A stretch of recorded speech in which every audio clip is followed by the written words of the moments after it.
one of the great players, arguably the greatest player that's ever been. I never, ever dreamt that one day I would play with him.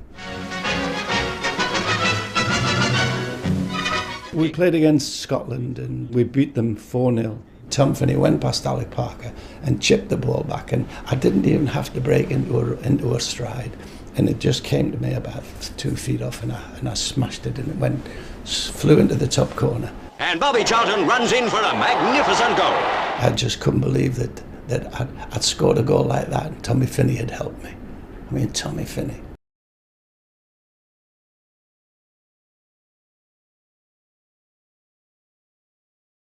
England goals which gave us a 3-0 victory. And here's the first one. Tommy Lawton passes to Preston's Tom Finney, who slams it into the net.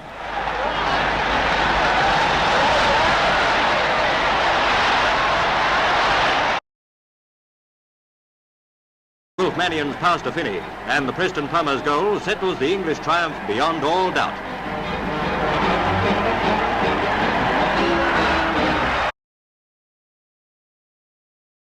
Tom Finney takes it. Milburn heads it to Mortensen, who slams it in.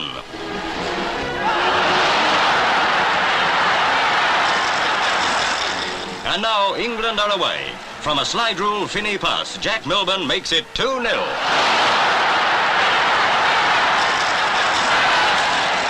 For the fervent Cardiff crowd, Wales are never once outplayed.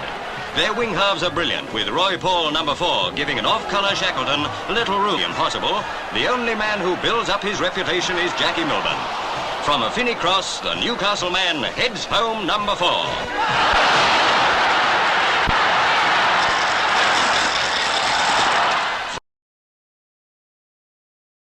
With 3 new faces, shows some of the neatest footwork seen for years. It's soccer straight out of the textbook. The speedy Froggatt, the dashing Mortensen, they're all at the top of their form, with Tom Finney now with the ball, playing the game of his life. Finney lays on goal number 2. A centre to Froggatt, and the Pompey man heads it home.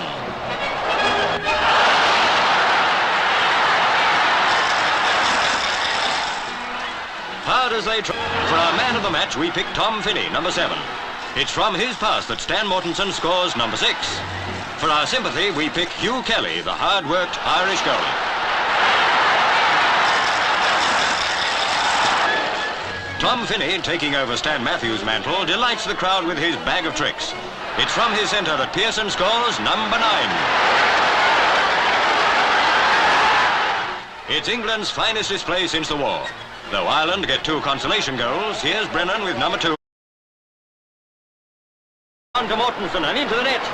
But hold it, it's offside.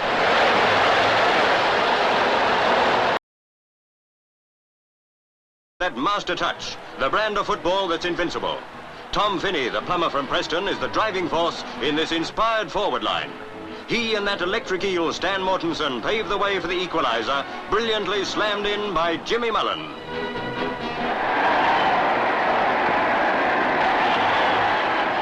It's that Finney again.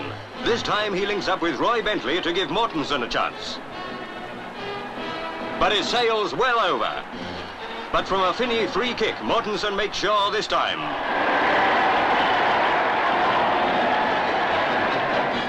"60 seconds later, Mannion makes it 3-1.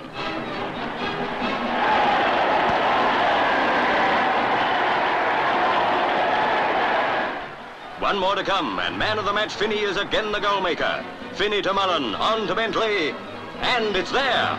A goal in the old England manner. After a win like this, the road to Rio.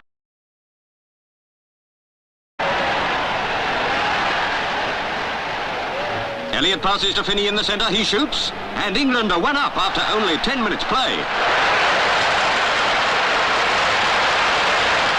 A few minutes later, now Finney's got the ball, he dazzles Welsh back Sherwood, and centres over to Jack Froggatt, who lunges forward to head it in. England, watch him make rings round the Welshman.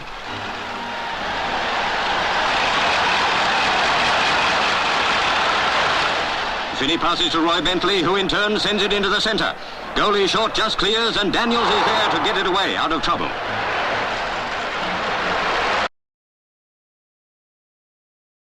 Over to Lost House, who dashes in and slams, but it hits the crossbar and rebounds to Elliott. He slips, recovers, and there's England's first goal within the first 5 minutes. And England are awarded a free kick, not a penalty as expected. Outside left, Tom Finney takes the kick. Redfern Froggatt leaps ahead, and England are 4 up. Still no score from the Belgians. Conditions are getting worse, but England are controlling the slippery ball well and making the Belgian defence really earn their keep.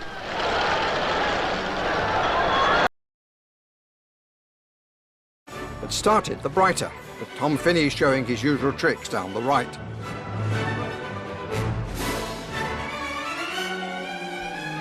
But it was Scotland who opened, but England were quick to respond as Ivor Broadis ran on to a through ball and beat the on-rushing goalkeeper. Play Johnny Nichols connected with a cross, and a diving header put the visitors ahead.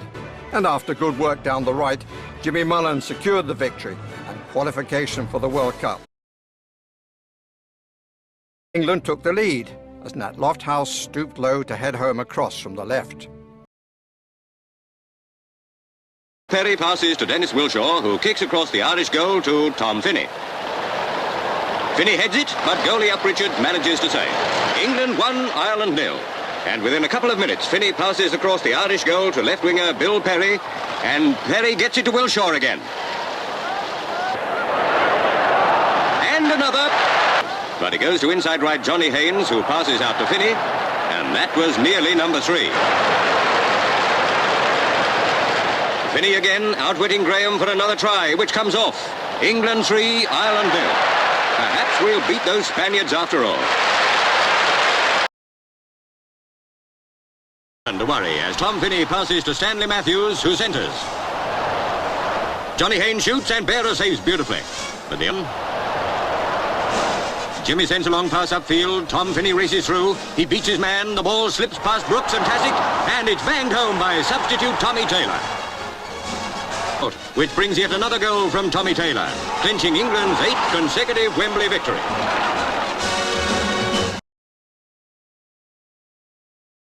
England are on the move again, and it looks as though the French have shot their boat. The ball comes to Tom Finney, and that's very nearly number 4. But number 4 isn't far away. Finney's back again, wriggling through the French defence. Out to Douglas. Douglas to Robson. And that's it. A 4-0 victory for England. Any questions? Now it's kicked off, and the second half began. On the players too, that goal by Haynes was a tonic. It was a transformed England on view now. Finney came more into the picture, though not with any result.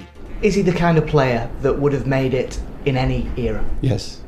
Imagine Tommy Finney playing on a field like that from beginning, and the season never ends.